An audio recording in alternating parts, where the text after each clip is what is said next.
Mask लगाना चाहिए और एक सैनिटाइजर की बोतल रखनी चाहिए और उसको समय समय पे इस्तेमाल करना चाहिए। अच्छा, तो अगर हमें मान लो कोरोना के लक्षण आना शुरू हो जाएं, तो हमें क्या करना चाहिए? ये भी आसान है, तुरंत डॉक्टर के पास जाना चाहिए। जैसे कि अभी तुम जानती हो कि हम सभी अभी घर ही पर हैं, तो हमें अपनी ताकत को बढ़ाने के लिए, अपनी इम्यूनिटी को बढ़ाने के लिए क्या-क्या चीजें करनी चाहिए? योगा करना चाहिए, एक्सरसाइजेस करनी चाहिए और हेल्दी फूड खाना चाहिए। हेल्दी फूड जैसे? फल, सब्जियां, अखरोट, बादाम, ऐसी चीजें। Very good. आई मीन तुम्हें तो सभी कुछ पता है और ये जानकारी हमने आपको भी दी है। तो घर पे रहे, सुरक्षित रहिए और सारी सावधानियां लेते रहें।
कृषि दर्शन कार्यक्रम में आप सबका स्वागत है। दर्शकों, इस समय हम भारतीय गन्ना अनुसंधान संस्थान लखनऊ में खड़े हैं और आप देख सकते हैं कि हमारे पीछे गन्ने की फसल लहरा रही है। कोविड-19 के कारण हम स्टूडियो में शूट नहीं कर पा रहे हैं, लेकिन कृषि दर्शन लगातार प्रयास कर रहा है कि आप तक जानकारियों को पहुंचाता रहे। इसीलिए आज हम यहाँ आए हैं। आप समझ ही गए होंगे कि आज हम किस विषय में बात करेंगे।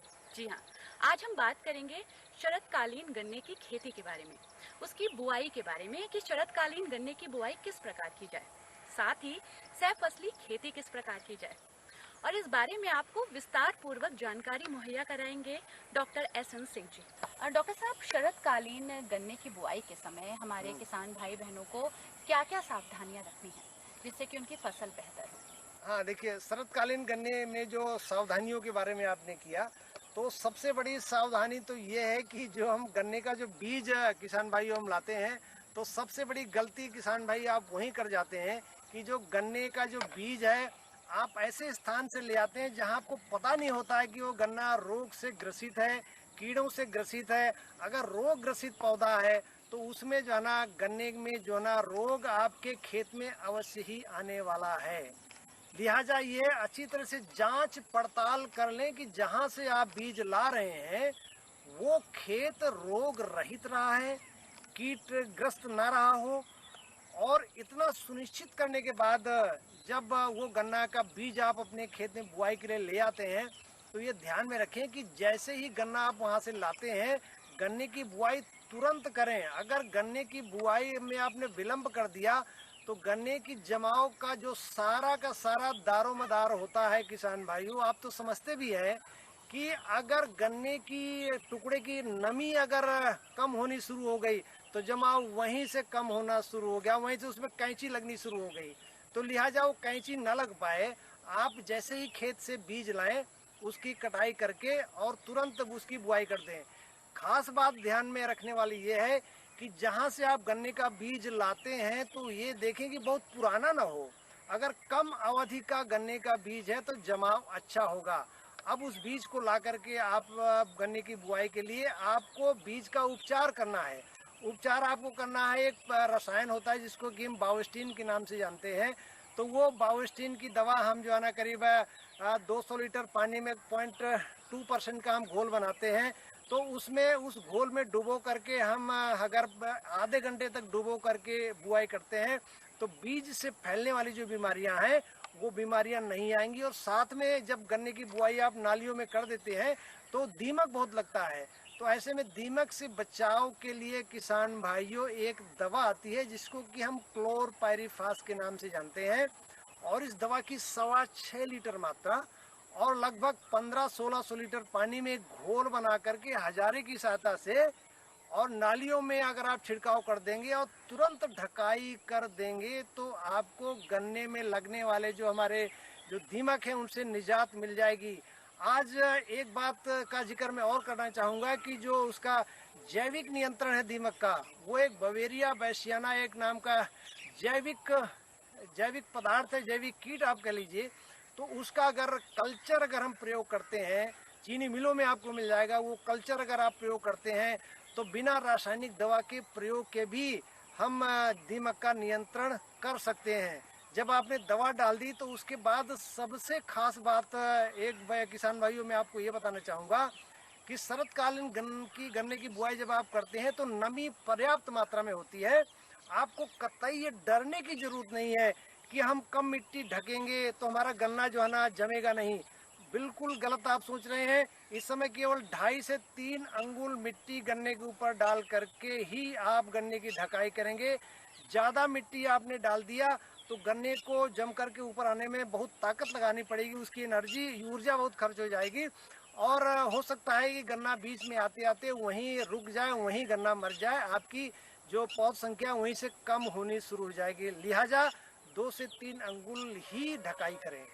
डॉक्टर साहब, शरतकालीन गन्ने की बुआई के साथ हमारे किसान भाई बहन कौन कौन सी सह फसलीय खेती कर सकते हैं जिससे कि उनकी आय में वृद्धि हो, अच्छा मुनाफा प्राप्त हो? जी जी जी बहुत ही समसामयिक प्रश्न पूछा गया है और समसामयिक प्रश्न इसलिए भी है कि आज जो हमारे देश में चर्चा हो रही है और हमारे माननीय प्रधानमंत्री जी का भी ये सोचना है, किसानों के बारे में वो बराबर सोचते रहते हैं और उन्होंने आह्वान भी किया है कि वर्ष 2022 तक हमारे किसानों की आय दोगुनी हो जाए। तो आय दोगुनी करने के लिए जो है ना कृषि वैज्ञानिक, किसान भाई और जितने भी हमारे जो है ना कृषि विभाग से जुड़े हुए लोग हैं, सब किसान भाइयों उसी दिशा में बराबर कार्य कर रहे हैं। आपको मैं ये बताते हुए मुझे बड़ी खुशी हो रही है और बड़ा फक्र भी हो रहा है कि गन्ना एक ऐसी फसल है किसान भाइयों जो कि जो है ना आपकी आमदनी को दुगना करने में कोई कसर छोड़ती नहीं है।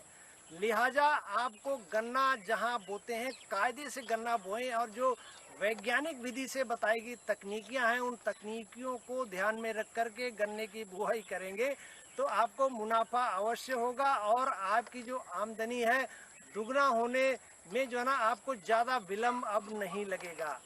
नंबर एक चीज़ ये है कि जब गन्ने की बुआई हम करते हैं तो अब हम मशीनीकरण का प्रयोग अवश्य करें।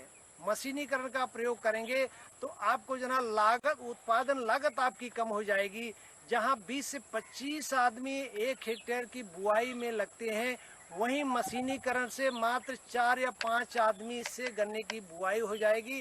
ताज़ा गन्ना मिट्टी के अंदर जाएगा, जमाव भी बहुत बढ़िया होगा और मशीन से ही आप गन्ने की निराई गुड़ाई कर लेते हैं। साथ में किसान भाइयों मैं आपको ये कहना चाहूँगा कि जो शुरुआती दौर के जो 100 दिन होते हैं, अगर बसंतकालीन गन्ना हमने अगर फरवरी के महीने में, मार्च के महीने में बोया है तो मई तक का जो समय होता है यानी 100 दिन हम कहते हैं। तो 100 दिन को हम इस तरह से कह सकते हैं कि बसंतकालीन गन्ने में 100 दिन थे और शरतकालीन गन्ने में आपको मई तक का समय ध्यान में रखना है कि हमारी गन्ने की पौध संख्या कम ना हो। अब आपने 3 फीट की दूरी पर गन्ना बोते रहे हैं, अब मशीनीकरण का प्रयोग करने पर आपको कम से कम 4.5 फीट की दूरी पर गन्ना बोना है और उसमें सहफसली खेती की अपार संभावनाएं हैं। सहफसली खेती के रूप में जैसे शरद काल में आप सब्जियों की सहफसली खेती जैसे कि फूल गोभी, पात गोभी, गांठ गोभी, मूली, सलजम, गाजर और सबसे बढ़िया जो सब्जी वाली फसल है वो है आलू। आलू और गन्ने का जो साथ है बहुत ही मैत्री पूर्वक वाला साथ है। जहां गन्ना आलू के साथ होता है वहां पर गन्ने की उपज भी अकेले गन्ने की अपेक्षा 5 से 7% ज़्यादा हो जाती है। ज़्यादा होने के कई एक तरीके ये हैं कि गन्ने की फसल जब आलू के साथ बोई जाती है तो आलू की फसल में आप कई तरह की कर्षण क्रियाएं करते हैं और वहाँ पर गन्ने की फसल को खरपतवारों से रहित कर दिया जाता है। लिहाजा गन्ने की जड़ों का विकास अच्छा होता है, गन्ने की जड़ों को समय से पानी मिलता है, गन्ने की जड़ों को जो है ना खाद और उर्वरक मिलते हैं। इसलिए जो आलू और गन्ने का जो संबंध है सफसली खेती के रूप में बहुत ही अच्छा है। बाकी जो हमारी दूसरी सफसली खेती है जैसे कि फूल गोभी है, पात गोभी है, गांठ गोभी है, उससे भी गन्ने की जो उपज है उस पर कोई विपरीत प्रभाव नहीं पड़ता है। लेकिन ऐसी फसलों से करीब 250 से 300 कुंटल प्रति हेक्टेयर के हिसाब से आपको उपज मिल जाती है और आपकी जो मुनाफा है, जो आपकी आमदनी है, आमदनी में आपकी काफ़ी वृद्धि करती है।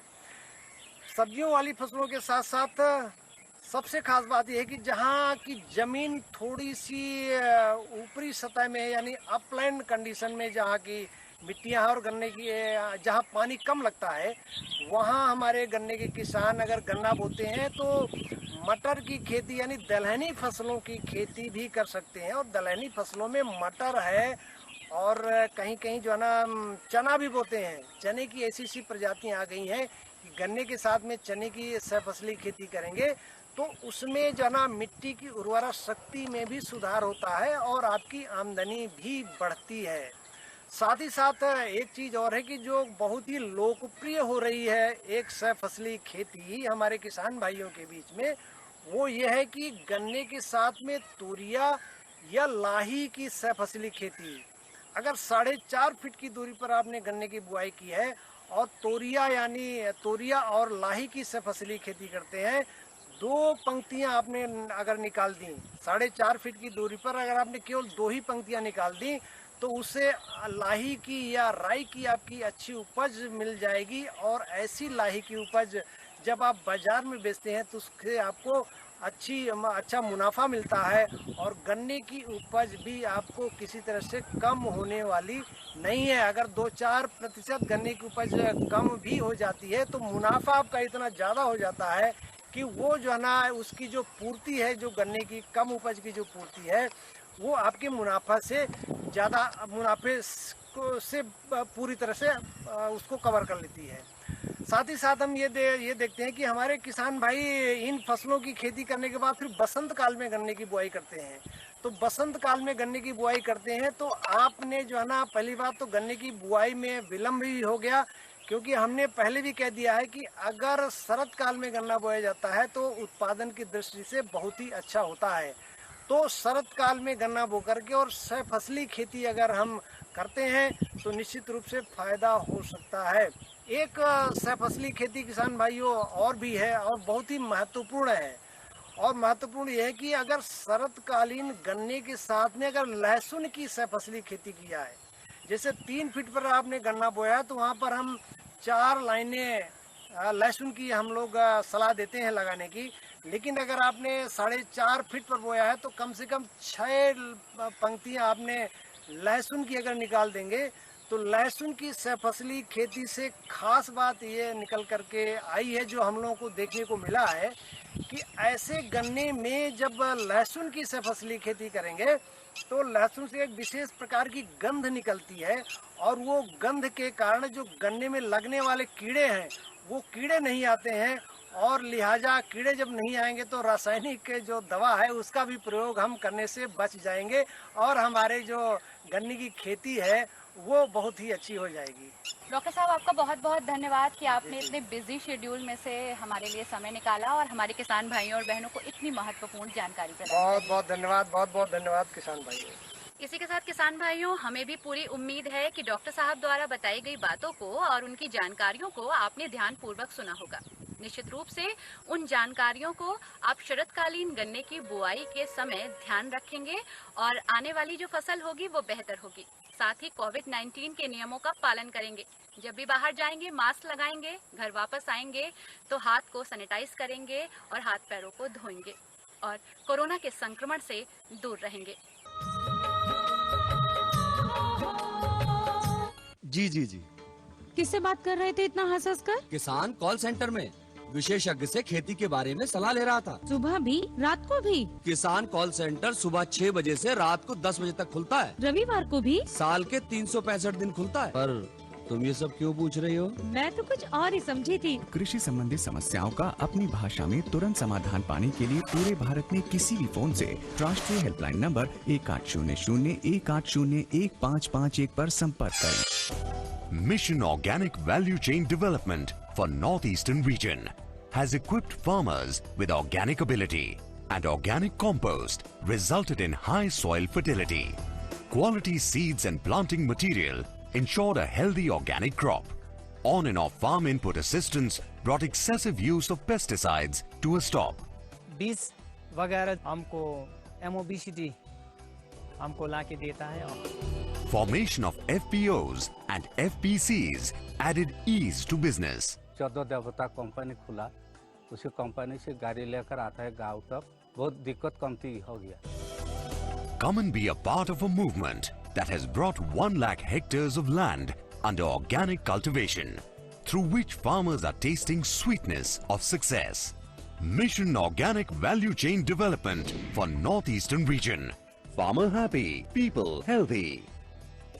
मेरे साथ बोलो A, B, अरे नादान, बच्चे को एबीसी सिखा रहा है। अरे काम धंधे की एबीसी तू कब सीखेगा? ये देख विज्ञापन। तेरे जैसे कृषि विज्ञान सीखे हुए युवाओं के लिए भारत सरकार के कृषि मंत्रालय ने एक योजना बनाई है, ACABC। ACABC? जी हाँ, ACABC यानी एग्री क्लिनिक्स और एग्री बिजनेस सेंटर। इसके तहत कृषि विज्ञान पढ़े युवाओं का चयन होने पर उन्हें मुफ्त ट्रेनिंग दी जाती है और हाँ, अपना कारोबार चलाने के लिए बैंक से लोन भी मिलता है। इसके साथ ही अगर युवा अपने इलाके के किसानों की खुशहाली के लिए उन्हें खेती बाड़ी व अपने कारोबार से जुड़ी लाभदायक जानकारी देते रहेंगे तो उन्हें लोन पर 36 से 44% तक की सब्सिडी भी मिलेगी। तब तो मैं जरूर सीखूंगा काम धंधे की ABC। शाबाश, चलो अपनाएं स्वरोजगार, खेती में हो विकास अपार।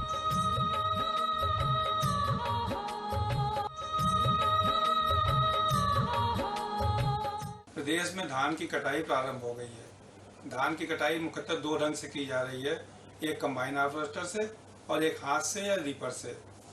ये पिछले वर्षों में देखा गया कि धान की कटाई के बाद चूंकि गेहूं की बुआई हमें 15-20 दिन के अंदर करनी होती है, तो किसान भाई जो धान का स्टबल है उसको जला देते हैं। यह जलाना पर्यावरण के लिए सबके लिए नुकसानदेह है। जहाँ एक तरफ ये पर्यावरण में प्रदूषण पैदा करता है, पर्यावरण में धुआं होने से लोगों को बीमारी हो जाती है, लंग्स की बीमारी जाती है। और इस समय आप देखिए कोरोना काल में लंग की बीमारी सबसे ज़्यादा प्रभावित करती है। अगर किसी को धुएं के कारण लंग की बीमारी हो गई तो उसका आदमी का बहुत नुकसान होगा। इसके अलावा ये मिट्टी को बहुत नुकसान पहुंचाती है। मिट्टी का जो सॉइल का मित्र कीट है ये मर जाते हैं, नमी को नुकसान होता है, प्लस उर्वरा शक्ति में कमी आती है और हमारे पैदावार में कमी होती है। तो यह इससे कई तरह के नुकसान हैं। अतः प्रदेश विभाग, केंद्र सरकार, राज्य सरकार सब मिलकर ये अनुरोध कर रहे हैं किसानों से कि पराली न जलाई जाए। इसमें सुप्रीम कोर्ट और नेशनल राष्ट्रीय हरित अधिकरण में मुकदमे चल रहे हैं और सुप्रीम कोर्ट का स्ट्रिक्ट आदेश है कि पराली किसी दशा में न जलाई जाए। पराली जलाने पर NGT का आदेश है, उसने उसको संज्ञेय अपराध घोषित कर दिया है। प्रदेश सरकार ने इसको देखते हुए पर्यावरण क्षति वसूली का 1 एकड़ में अगर पराली जाएगी 2,500 रुपए, 1 एकड़ ज्यादा ली गई 5 एकड़ तक 5,000 रुपए का, और 10 एकड़ से ज्यादा 5 एकड़ से ज्यादा पे 15,000 रुपए तक का वसूली का प्रावधान है।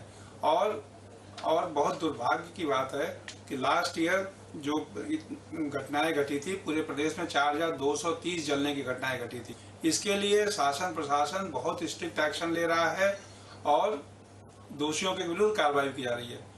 केंद्र सरकार, राज्य सरकार के सहयोग से फसल अवशेष को प्रबंधन करने के लिए एक योजना चलाई जा रही है, इंस्टीट्यूट मैनेजमेंट, जिसमें इंडिविजुअल किसानों को, व्यक्तिगत किसानों को 50% सब्सिडी पर 14 तरह के यंत्र उपलब्ध कराया जा रहा है, जिसमें मुख्य हैं super straw management system, mulcher, paddy straw chopper, shredder, shrub master,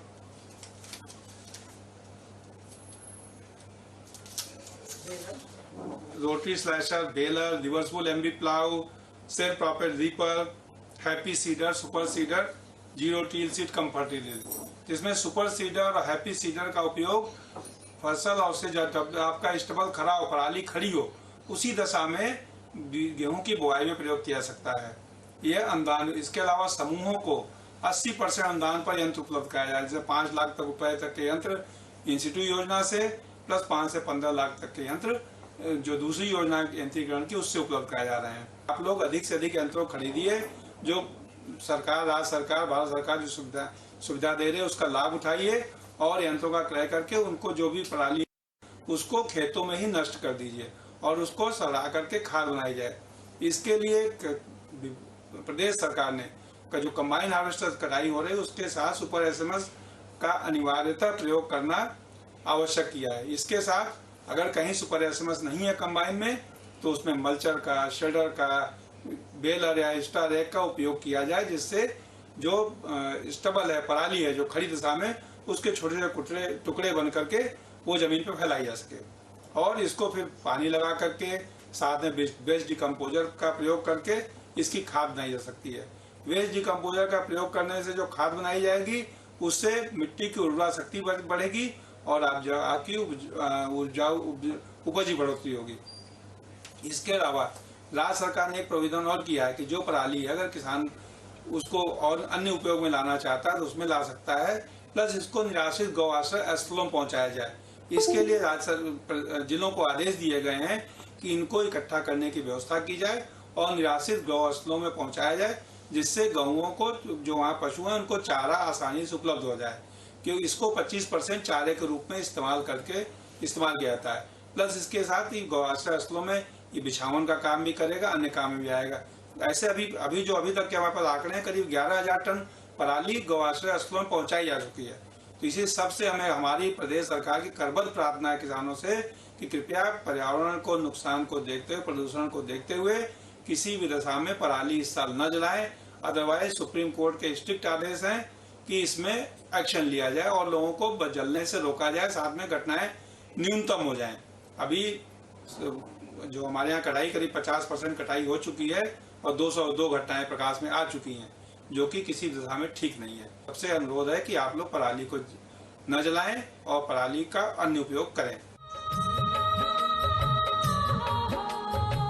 मैं दूरदर्शन के माध्यम से अपने किसान भाइयों बहनों को बताना चाहूँगा कि ये जो बिल आए हैं, एक्ट बन के जो केंद्र सरकार ने लागू किए हैं, इससे कृषक भाइयों को दूरगामी लाभ होगा। मंडियाँ जो थी वो पूर्ववत चलती रहेंगी और वो और कम्पिटिटिव हो जाएंगी और बेहतर तरीके से सेवा करेंगी, लेकिन वो किसान भाइयों बहनों के लिए एक विकल्प होगी। और विकल्प होने का ये लाभ होता है जब हमारे पास उपज को बेचने के कई विकल्प होते हैं। मंडी के बाहर भी विकल्प हैं, खाद्य प्रसंस्करण इकाइयाँ भी हो सकती हैं, कोई एक्सपोर्टर्स भी हो सकते हैं, व्यापारी भी हो सकते हैं। जब वो आएंगे तो जब प्रतिस्पर्धा बढ़ेगी तो उसका लाभ उसको होगा जो चीज़ बेचता है। तो किसी भाइयों और बहनों को उसमें और बेहतर मूल्य मिलेगा, उसके लिए ये व्यवस्था की गई है। और जहाँ जहाँ ये व्यवस्था हुई है वहाँ पर उसका लाभ कृषक भाइयों को बहुत मिला है। ये जो हमारे एक्ट्स आए हैं, इसके साथ साथ जो कृषि उत्पादन संगठनों को बढ़ाने की इकाई आई है जो नीति, उसमें भी हम चाहेंगे कि आप लोग संगठित होकर अगर एक साथ मिलके जब कोई चीज़ पैदा करेंगे क्लस्टर अप्रोच में और उसका जो क्वालिटी अच्छी होगी और जब बेचेंगे तो और बेहतर मूल्य मिलेगा और जो बिचौलिए कम होंगे तो उसका सीधा जो लाभ है किसान भाइयों बहनों को, जो उनके मेंबर्स होते हैं एफपीओज के, उनको मिलेगा। और न्यूनतम समर्थन मूल्य का विकल्प जो है, जो सरकारी खरीद है, वो पूर्ववत चलती रहेगी और मजबूती से चलेगी। जैसा हम लोगों ने कोरोना काल में गेहूं की फसल को खरीदा था, वैसे ही हम आगे धान की, दलहन तिलहन की फसलों को भी न्यूनतम समर्थन मूल्य पे सरकारी एजेंसी खरीदेंगी, जिसके बारे में हम लोग पूरा प्रचार कर रहे हैं और खरीद आरंभ भी हो गई है जहाँ जहाँ हार्वेस्टिंग हुई है। मैं किसान भाइयों बहनों को ये बताना चाहूँगा कि न्यूनतम समर्थन मूल्य की जो नीति है उसका इन अध्यादेशों से कोई संबंध नहीं है। ये अध्यादेश किसानों की आय दुगनी करने के लिए, उनको बेहतर विकल्प देने के लिए है। लेकिन न्यूनतम समर्थन मूल्य की जो नीति है, जो केंद्र सरकार घोषित करती है लागत का 1.5 गुना, वो पूर्ववत चल रही है और चलती रहेगी। हम लोगों ने अभी गेहूं की खरीद, रबी की खरीद की बहुत अच्छी ढंग से। इसी प्रकार धान की खरीद भी अब उन्होंने आरंभ कर दी है 1 अक्टूबर से। 4000 के लगभग धान के क्रय केंद्र हम लोग खोल रहे हैं, जिससे कि किसान भाइयों को न्यूनतम समर्थन मूल्य पर धान बिकने में कोई कठिनाई ना हो। जिलाधिकारी को अधिकृत किया गया है कि वो जितने चाहें अधिक क्रय केंद्र खोल सकते हैं। एजेंसी भी बड़ी है और धान के ही नहीं, केवल दलहन तिलहन की भी न्यूनतम समर्थन मूल्य पर खरीद हम लोग आरंभ करने वाले हैं। और ये जो नीति है उसके हिसाब से हम लोग ये प्रयास कर रहे हैं कि जो भी किसान भाई बहन आएंगे उनको ऑनलाइन पोर्टल से पारदर्शी तरीके से हम लोग पंजीकरण करेंगे, और पंजीकरण के बाद जब वो आएंगे तो उनकी खरीद होगी और उनको जो भुगतान है वो ऑनलाइन उनके सीधे खातों में जाएगा। इस पारदर्शी व्यवस्था का किसान भाई और बहन पूरा लाभ उठाएं और इसके बारे में बिल्कुल चिंता ना करें कि न्यूनतम समर्थन मूल्य पे खरीद नहीं होगी, बिल्कुल होगी। और आप पूरी तरह से इसमें संशयहीन होकर आप इसका जो है लाभ उठाएं।